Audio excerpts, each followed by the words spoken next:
And Judicial Watch is the only one investigating Hillary Clinton's email scandal. Congress is out to lunch on it. They may have some additional questions about it, may want some more testimony, but they're done. Our Justice Department and FBI are protecting Hillary Clinton still. The State Department is protecting Hillary Clinton still.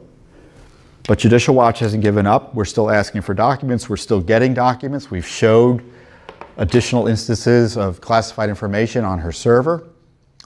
Essentially, additional evidence of additional national security crimes. And remember, we broke open the Clinton email scandal, and in 2016 we took significant discovery in one of our FOIA lawsuits related to the Clinton email scandal. Now, the discovery resulted in people like Cheryl Mills, a top official for Hillary Clinton in the State Department, very close to her, Huma Abedin, close to her as well, top State Department officials being deposed under oath by Judicial Watch attorneys. See, Judicial Watch isn't just about me coming on here and talking about the weather. Our attorneys are in court, deposing people, doing the hard work that Congress often fails to do, that the media has zero interest in doing. We were granted the ability to bring these individuals to court in 2016 and ask them about the Clinton email issue. We wanted to bring Hillary Clinton in and ask her directly, but the court wouldn't allow that at the time. So we had to submit written questions to her, but she refused to answer some of those questions. So this is what the issue is.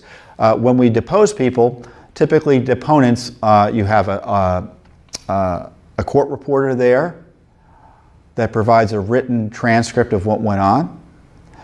But there's also sometimes a video person there to provide video of the deponent. And in this case, Cheryl Mills and Huma Abedin and others, they didn't want that video out there. And the standard is that you can protect witnesses from the distribution of information that would serve to annoy, embarrass, oppress, or unduly burden the deponent if released. So the judge initially granted their request not to let you see the video of their description of their involvement in the Clinton email scandal. So we subsequently went back and asked the court to release that material. We also went back to the court and asked Judge Sullivan, Judge Emmett Sullivan here in the District of Columbia, we asked him to require Hillary Clinton to answer questions she refused to answer, specifically, if I recall correctly, that she did not want to answer questions about why she continued to use and conducted used personal devices and her email system despite warnings from security officials. She didn't want to answer that question. And I think there were, 3 total questions along those lines. And so that was a motion to compel. That's what the lawyers call it. We wanted to compel her testimony there. So it's been some time since we asked for that, and the court recently set a hearing for October about those issues. And just yesterday, the court entered the following order, which is interesting. Well, first of all, he was unable to look at Cheryl Mills' video. I guess he's evaluating whether to release them, and he's watching the videos. So he wanted us to give him another copy of the video, or the parties to give him another copy of the video. And this is the interesting part. Let me see. The court further directs the Department of State, Ms. Mills, and any other deponent, arguing that the audiovisual recordings of their deposition should remain under seal, to file supplemental pleadings pointing to specific parts of the depositions that would annoy, embarrass, oppress, or unduly burden the deponent if released. And he cites the federal law or federal rule that has that language. Such supplemental pleadings shall be filed no later than October 17th and shall include references to relevant timestamps. So he wants to know specifically on the video what's bothersome if it got out to the deponents here.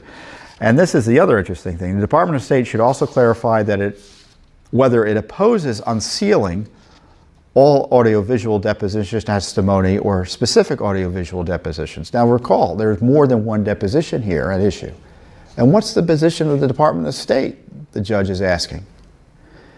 And so the judge has rescheduled the hearing from next month to November 14th, 2018. So it's Judicial Watch that's trying to get basic access to your, to provide you access, the public access to this documentary information about the Clinton email scandal, meaning the video of the depositions of people like Yuma Abedin, Cheryl Mills, and top State Department officials, some of whom are still in government. We have the deposition transcripts available online if you want to review the transcripts yourself, so that we perform that public service for you as part of our educational mission. So we're hoping the court approves this. And of course, we're going to be in court with Hillary Clinton. So her lawyers will be in court arguing over this issue of whether she'd have to answer the questions we had put to her that she's objecting to. But isn't it remarkable that it's Judicial Watch, the one that is doing this? The Justice Department isn't. The State Department isn't. Congress isn't. I want you to think about Hillary Clinton. No one in the Congress has any new questions for Hillary Clinton on her email scandal, especially after this IG report that came out about it. No one in Congress has any questions to Hillary Clinton about her role and her campaign's role in funding the opposition research Clinton DNC dossier through a cutout law firm to disguise the money being spent on Fusion GPS and what she was told about that whole operation. No one in Congress is interested in asking her those questions. Well, I know there are some people in Congress who might be interested in asking those questions, but the leadership in Congress doesn't want to ask her those questions. And we're not in a position to ask her those questions directly yet. But we were able to ask her questions directly about the Clinton email server. And again, it's Judicial Watch that's doing all this heavy lifting. Congress is out to lunch. The State Department, the Justice Department, and the FBI are protecting her. And thankfully, there's a court that's willing to at least proceed with our effort to hold them accountable and get the truth out and the full truth and full information to you about what went on in the Clinton email scandal.